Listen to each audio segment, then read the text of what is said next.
ஆனா பாஜக காரங்கள சமூக வலைதளங்கள்ல இருக்கலாம், தமிழ்நாட்டு அரசியல் இருக்கிற சங்கின்னு விமர்சிப்பாங்க. அவர் பேர் விஜயதரணி அவர்களும் சங்கியா? எனக்கு அந்த வார்த்தை ரொம்ப பிடிச்சிருக்குங்க. இப்ப பாருங்க, காங்கிரஸ்காரங்கள காங்கிங்கிறாங்க இல்லையா? இப்ப பாஜக வந்து சங்கத்தை சார்ந்தவங்க. அந்த காலத்து ஜனசங், அப்புறம் ராஷ்டிரிய ஸ்வயம் சேவக் சங்கம். ஸோ இப்போ வந்து சங்கத்தை சார்ந்தவங்க சங்கின்னு சொல்றதுனா என்ன தப்பு? சங்கம்னா என்ன? It is association of lot of people for the good of the nation. ஒரு கூட்டமைப்பு, மக்களுடைய ஒரு கூட்டமைப்பு, மக்களின் தேச நலனுக்காக பாடுபடக்கூடிய ஒரு கூட்டமைப்பு. அப்படி இருக்கும் பொழுது அது ஒரு சங்கம். சங்கத்தை சார்ந்தவர்கள் சங்கரா இருக்கலாம், சங்கியா இருக்கலாம், என்னன்னா இருக்கலாம். ஆமா, நல்ல வார்த்தை தானே. இப்ப நீங்க காங்கிரஸ்காரங்க காங்கிங்கிறாங்க, அதை பெருமையா அவங்க நினைக்கும் போது சங்கத்தை சார்ந்த நம்மள வந்து சங்கின்னு சொல்றாங்க. இன்னும் வருங்காலங்களில் நிறைய காங்கிரஸ் நண்பர்கள் இங்க வருவாங்க. ஆமா, பாஜக வந்துருவாங்க. அப்படி வரும்போது எல்லாருமே சந்தோஷமா சங்கின்னு ஒரு பேட்ச் போட்டுக்கலாமே, சங்கின்னு பண்ணிக்கலாமே. தாமரை மலர்ந்தே தீரும் மாதிரி நிறைய விஷயங்கள் பேசுங்க.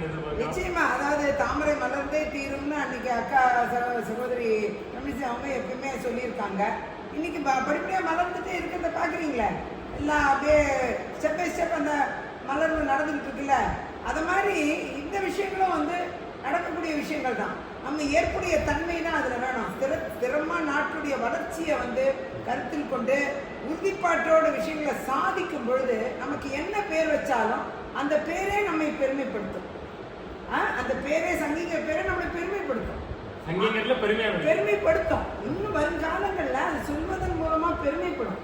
சங்கத்தை சார்ந்தவர்கள் சங்கிகள் அப்படின்னு சொல்லும் பொழுது அது வந்து ஒரு பெருமையா மாறும். ஏன்னா அந்த சங்கமும் பாஜகவும் சாதிக்குது இல்லையா, உறுதியோடு செயல்படுது இல்லையா.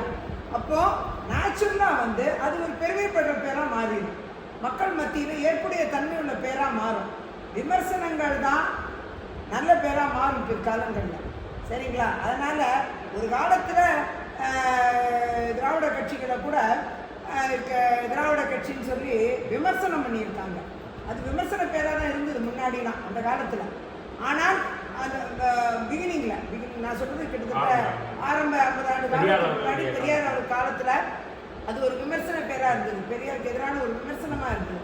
இன்னைக்கு திராவிடமான அரசியல்னு பேரை வச்சுட்டாங்க இல்லையா? அது மாதிரி சங்கத்தை சார்ந்தவர்கள் சங்கின் விமர்சனம் வைக்கிறது இன்னும் சில ஆண்டுகள், அவங்கள மாதிரி பல ஆண்டுகள்லாம் எடுத்துக்க மாட்டோம், இன்னும் சில ஆண்டுகள்ல சங்கிகளின் பெருமை அப்படின்னு சொல்லிட்டு பெருமை பாராட்டக்கூடிய இடத்துல இந்த பேரே மாறிடும். அதனால இது ஒரு மோசமான விமர்சனமா நான் பார்க்கவே இல்லை. நன்மைக்கான விமர்சனம் நான் எடுத்துக்கிறேன்.